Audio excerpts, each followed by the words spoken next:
Bonsoir à tous et bienvenue dans une nouvelle histoire captivante sur ma chaîne.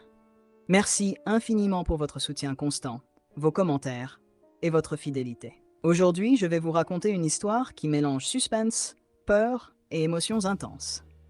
Préparez-vous bien, car ce récit va vous transporter dans des moments inoubliables. Nous commencerons l'histoire juste après l'intro. Restez avec nous.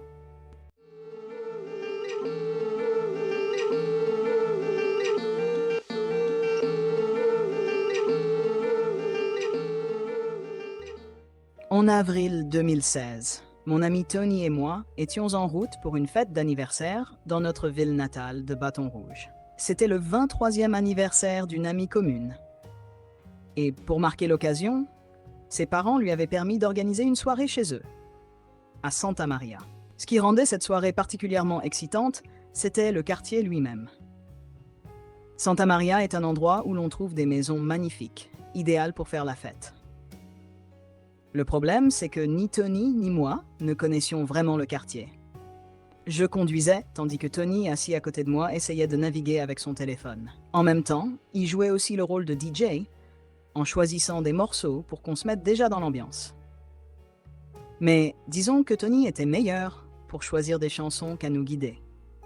Santa Maria est divisée en 4 sections distinctes, séparées par un parcours de golf. Après quelques détours, nous avons finalement trouvé la bonne section. Mais la vraie difficulté est apparue lorsqu'il a fallu trouver la rue exacte. Un ami nous avait envoyé un texto disant que l'adresse était au numéro 45 sur Manchac. Cependant, une fois arrivé, on a découvert plusieurs rues avec des noms très similaires.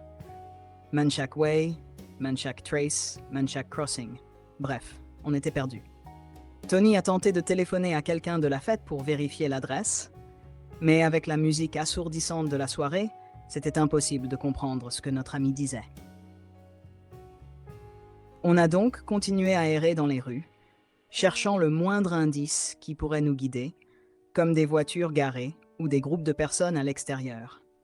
Finalement, on a décidé de s'engager dans l'allée d'une maison, en pensant que le pire qui pouvait arriver serait de rencontrer un propriétaire un peu surpris.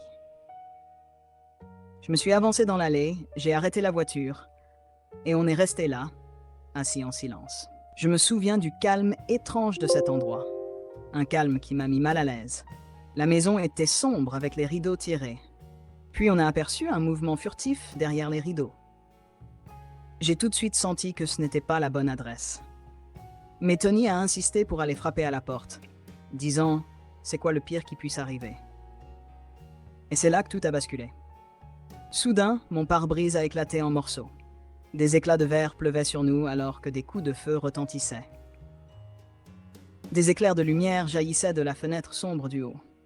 Mon cœur battait à tout rompre, tandis que je réalisais, horrifié, que quelqu'un était en train de nous tirer dessus. Le temps semblait ralentir. Chaque seconde semblait durer une éternité, alors que des balles perforaient la voiture. Une voix intérieure m'a soudain crié « Mets la voiture en marche arrière, sinon vous êtes morts tous les deux. » En état de panique totale, j'ai attrapé le levier de vitesse, l'ai mis en marche arrière, puis appuyé sur l'accélérateur.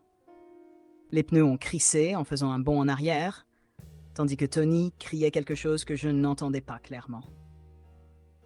Quand j'ai enfin pu remettre la voiture en marche avant, nous avons filé à toute allure dans la nuit, l'air froid s'engouffrant par le pare-brise brisé.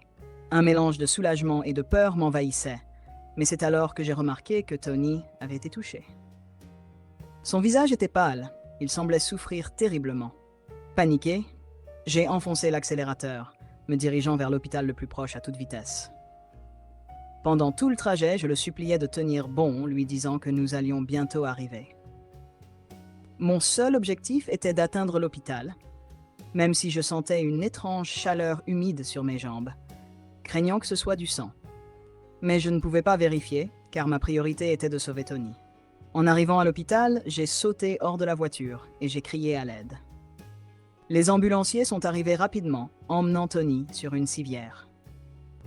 Après qu'ils l'ont emmené, j'ai enfin pris conscience de la chaleur que je sentais sur mes jambes. C'était en fait du pipi. La terreur pure de cette nuit m'avait fait perdre le contrôle. Cette honte m'a longtemps hanté.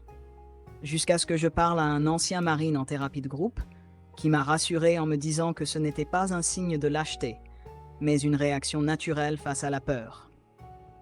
Alors que j'attendais dans la salle d'attente de l'hôpital, chaque minute semblait être une éternité. Je vérifiais mon téléphone, envoyais des messages à nos amis pour leur expliquer ce qui s'était passé, tout en redoutant le pire pour Tony. Enfin, le médecin est venu et m'a informé que Tony allait survivre. La balle avait raté. Après cette nuit terrible, j'ai eu beaucoup de mal à revenir à la normale. Chaque fois que je repensais à cet incident, mon cœur s'emballait, et les souvenirs de cette peur intense refaisaient surface. Même si Tony s'en est sorti, j'étais hanté par la possibilité de ce qui aurait pu se passer. Tony, quant à lui, a montré une force incroyable. Après quelques jours à l'hôpital, il a commencé sa rééducation et s'est lentement remis de ses blessures. Il a même réussi à pardonner à la personne qui lui avait tiré dessus. Je me souviens qu'il m'a dit un jour « La haine ne fait que nous alourdir ». Ces paroles m'ont touché et je me suis demandé comment il pouvait être si clément. Quant à l'homme qui nous avait tiré dessus, il a plaidé coupable et a été condamné à une peine de prison.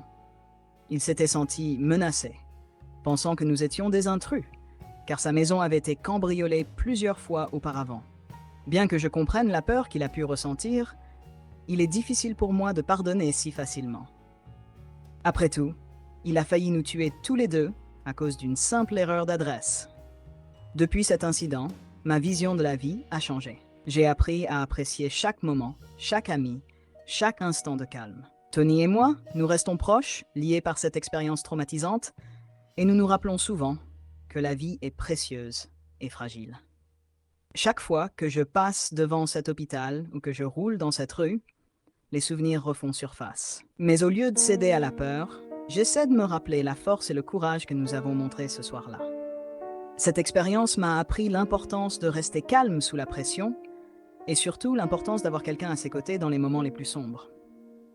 Et voilà, c'est ainsi que se termine mon histoire pour ce soir. J'espère que ce récit vous a captivé et que vous avez pu en tirer des leçons sur le courage, l'amitié et la valeur de la vie. Merci d'avoir suivi cette aventure avec moi et pour votre soutien constant. Si l'histoire vous a plu, n'oubliez pas de vous abonner, de laisser un commentaire et d'activer la cloche pour ne rien manquer des prochaines histoires. À bientôt pour un nouveau récit et je vous souhaite une soirée paisible et sécurisée.